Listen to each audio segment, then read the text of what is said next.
Ah, look who's here. It's Laurel from Pumpkin Patch. Have we got her on this time? Hello, Laurel. How are you? God, you look Yeah. better than last week when we couldn't even see you or hear you properly. How are you doing? I'm very well, thank you. But mate, traveling well. Hi, Leanne. Okay, so you're in Australia. Yeah, mate. Yeah. How long you been in Australia, Sheila? 5 long years, mate. Everyone just have a bee. You got for a bee.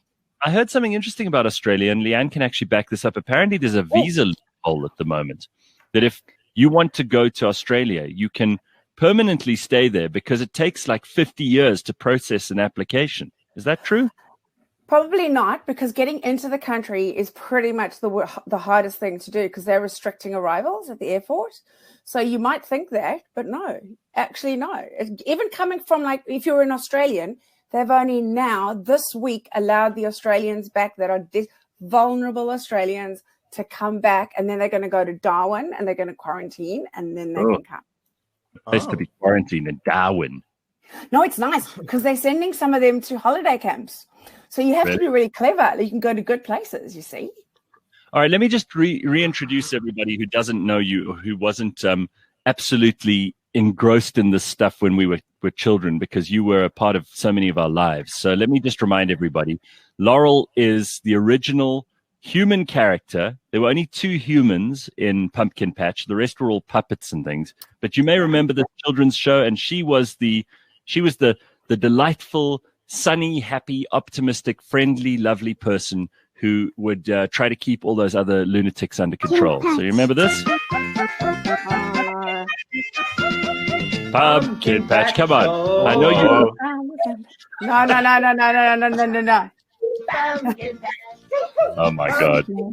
Do you go into like a depression when you hear that song? No.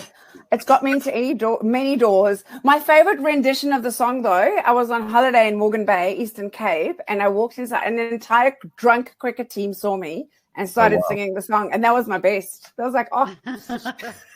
So, I mean, listen, we could talk about Pumpkin Patch in a minute, but I've noticed your Australian accent is getting really strong. It's bad, mate. No, but it's good, right? Because then they understand you, and you don't have to. People have a go at people who've changed their accents because they've moved somewhere. But I have American friends who are now American, but they obviously were South African once. And if they don't speak like Americans, people don't know what the hell they're talking about. I know. So here it's really weird. And I was thinking about this when I knew I was going to come and chat to you guys today. The weirdest thing is I lived in New Zealand for 13 years and then in Australia. You'd think that all the Commonwealth countries would call the things the same thing. But in the one country, it's a traffic circle, and the other one, it's a roundabout. And then you have your flip-flops, which are called jandals in New Zealand, but they're thongs in Australia, which is not good, which is really not good. But the weirdest thing that Australians do, though, is they shorten everything. So, or they give you like a really weird name. So my son, say, has friends who are, they help with it. They do appies, what they call them, right? Apprentices. You can be a fridgie, a bricky, a licky, a woody. You've got the fireys, and it is unbelievable. Let me see if you know what any of them are, right? What's a fridgie? What do you think a fridgie does? Be a fridge fridges. Yeah. And air conditioners. I know that, right? Okay. And a licky? Ignitions. What's a licky? Yeah, a licky is an Electrician. Yeah. And a woody? A carpenter. Wow. Yeah, I know. I'm not saying Gareth Cliff, you're naughty enough as it is. Okay. And then you also get a woody and a bricky. So those are builders and whatever. But they shorten absolutely everything. They destroy the French language. I met a guy whose surname technically was Beauchamp. You know, like the French? Yes. I said to him, how do you say your surname? Mate, just say Beecham. I'm like, no. Yes, but the English do say Beecham. In fact, that's kind of an old English thing. So you can't blame the Australians for that. So tell me quickly, because Leanne has family in Australia who she thinks are a real pain in the ass. Where are they, Leanne? In Wagga Wagga or something like that. Really? Are they in Wagga Wagga? Oh my word! They've got the weirdest names. They're near Albury. They're near Albury. Yes. Oh, they're near Albury and Wodonga. Yes. That's where the big drama happened, because there was a border between the two states, and Albury and Wodonga were over the line, and so everyone was freaking out because they couldn't go to work and that was stopping them. And they're very dramatic here. Like, we have 2 cases, everyone's freaking out. This is because of the lockdown, right? Because I know that Victoria had very, very strict rules about the lockdown, and some of the other states, like Northern Australia or Western Australia, they couldn't care less. Okay, there's a reason though, and the reason is quite hilarious actually. So we pretty much got to the point where we had hardly any cases. 2 interesting things happened. A cruise ship called the Ruby Princess docked in Sydney, and for some bizarre reason, which is still under investigation, at the dead of night, they let a whole lot of people out into the city, and 500 people of them had the virus. Oh, wow. So they spread it, and they only realized the next day, they had temperatures. They were coughing. We should have looked, right? So that happened in New South Wales, and that was a major drama. A friend of mine was actually on the ship, and her daughter had it. They told her daughter was negative, but she was actually positive. The other really funny thing that happened, though, is Victoria was clean. Nothing, right? And so what they would do is the travelers would come in and go into hotels to quarantine. And the government, which is under major fire, people get fired for everything here, not like South Africa. Yeah. I wish. Anyway, I wish. Anyway, so what happened is they hired private security firms instead of the army like New Zealand did. One of the security guards did a little more than check in on someone in a room. Oh, okay. And he took the virus from the hotel and he spread it all over Victoria. And that's how that entire outbreak happened. One person doing a dodgy thing. It is ridiculous. The stories are so funny. But you talked about how the Australian government's under fire. I mean, in particular, the government of Victoria, under a guy called Daniel Andrews. Yeah. Daniel Andrews, that's his name. Dan Andrews. They're angry with him because he's like the Führer. He basically, the rules are extremely aggressive. Yeah. And you can't visit your family. You can't do this. You can't do that. It's total lockdown. It's unbelievable. It sounds like a police. Well, the funnier thing for me, right, and you guys find this, I found this really weird, is that the states are so protective, whereas we're all one country. The federal government can't even do anything. So Darwin kind of had no cases. Western Australia hardly any cases. They now want to separate themselves from Australia. That's the latest news. They don't want to be part of it at all, which is where Perth is, where most of the South Africans have gone. And the other thing is that New South Wales, of course, is where everyone flew in through Sydney. So that was the other problem because they started paying for hotel quarantine. So it's got to the point now, if you fly in from another country, you have to pay $3,000 to stay in the hotel for 2 weeks. Because they were tired of paying. But the problem is, because Victoria got so bad, they didn't want any more people to come into Victoria.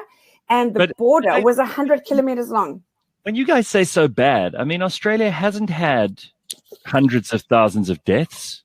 Oh, my word, no. We're like freak out if there's 2 more people. I know. There's 2 more people. And like all the stupidest countries in the world, and most countries in the stupid, people are counting the infections instead of the deaths. And the infections, most people survive. So just because you get COVID does not mean that you're going to die. And Australia seems to be the last place on earth for this news to reach. I know. And I think the problem is that it's become more of a political stoush, as one might call it, where the head of Queensland and the Premier of Queensland and New South Wales, they're 2 women and they hate each other.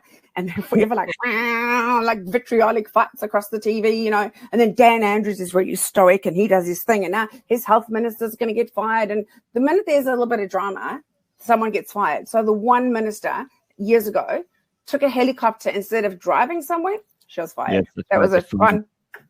I remember that. All right. So someone says, Adrian says here, actually, you say leckies for electricians, but they also say sparky. You say sparkies, yeah, I know. The leckies is what my son says, which is probably just because it's my strange son. But no, and we say go for a B. Go for a B, mate. Are you doing any TV? I'm directing TV. So I am on radio as an announcer here in Newcastle, but I direct all of the local programming at a TV channel in New Zealand that is nationwide. And I speak to the presenters and tell them what to do. I write the scripts on auto cue. I write everything. Yeah, so I've been very involved this year. It's just been a busy year. It all started with Christchurch. So I started doing stuff when the massacre happened, and then we went over and did a program. So you were involved in covering that, huh? Oh, the most amazing part of the whole thing was my presenter and I happened to notice at the Memorial Gardens, because we interviewed the police chaplain, we interviewed the councillor, we interviewed the lady who was responsible for like taking the flowers. She was the florist who provided all the flowers. Very interesting. But the most interesting thing was my presenter and I noticed that there was a sign saying you can visit the mosque. So we were like, so we went out for dinner that night, driving home. The mosque was there, much smaller than you think it is. And we walked in, there's a Kiwi policeman like having his dinner. He's like, oh, come in, mate. Yeah, anyway. So we go inside and then we go into... After the massacre, right? So this is in the immediate aftermath. 6 weeks after, possibly. Still lots of flowers and everything everywhere. And then we went inside and we sat on the floor. They offered if we could sit down, and they offered us food.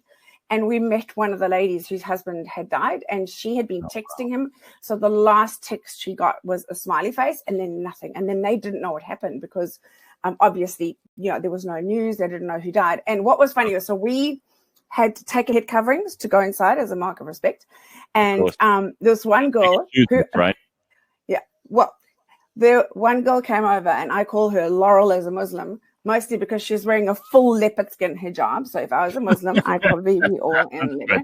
So Laurel as a Muslim, she came to us and she went, what colors do you like? And I was like, oh, yeah, bright colors. She came and she gave us a headscarf from the ladies at the mosque. And so we were like, it was just such a nice moment, because what was really interesting? Sitting on the floor, I have to just tell you, talking to this lady, her telling the story, and she was crying. My presenter was crying. There's black mascara everywhere. And she said to us, and you realize sitting on the floor, the terror is personal. It is not political. Yes, it is political. But at that moment in time, it was this one lady whose husband, with the empty nesters, were going to spend their lives together. He was a professor and he died. Just like that. Interesting. Yeah, I remember when the story broke, it was just so horrifying, because also New Zealand is not known for these kinds of things. It must have shocked the people of that country to their core. I remember Cinda Ardern, who was on... Cindy. Yeah. Is that what you call her, Cindy? I call her Cindy, yeah. 3 of us call her Cindy. Can you do the New Zealand accent as well as you do I say New Zealand, I say for, I say here, I say there. My daughter even talks about sitting on the deck. She's going to go outside and sit on the deck. Yeah. Well, girl. That's hardcore. All right. Well, listen, I mean, you're gonna have to be our correspondent if anything good or bad happens in Australia and New Zealand from now on. Oh, it's really interesting, actually, because what fascinates me most, because my mum is still in Johannesburg. My dad passed away last year, and I had to get there in a hurry, it was a real shock. And I had to he died in his sleep, had to fly back. Had a great party though. I decided not to have a funeral, but have a party, because he was a party animal, my dad. We were there for 5 hours, and there's a few champagne bottles that went missing. But it was a great party. And so I speak to my mum often, and obviously I've got a lot of friends, some still in the media as well. Okay. And so I'm aware of the way you guys think about things, but of course the whole corruption scandal has muddied the waters. Oh my God! It seems like it's all anyone's talking about when it comes to international news about this country. It's always about how shit the government are. What can we say? Can you explain something to me? Is it true? Because I've heard my stepmother-in-law, has to pay to get tested. Is that everywhere? I think if you do private tests, you probably pay for them. I think you can get a government test. It might be free. I don't know. It's very, very... I haven't been for a test, even though I think I might have had it at some point. Gareth, you're the reason that the country is dying. Bullshit. Oh, wow. As Donald Trump says, I'm now very powerful. I'm now immune. I have complete immunity. This is the next level.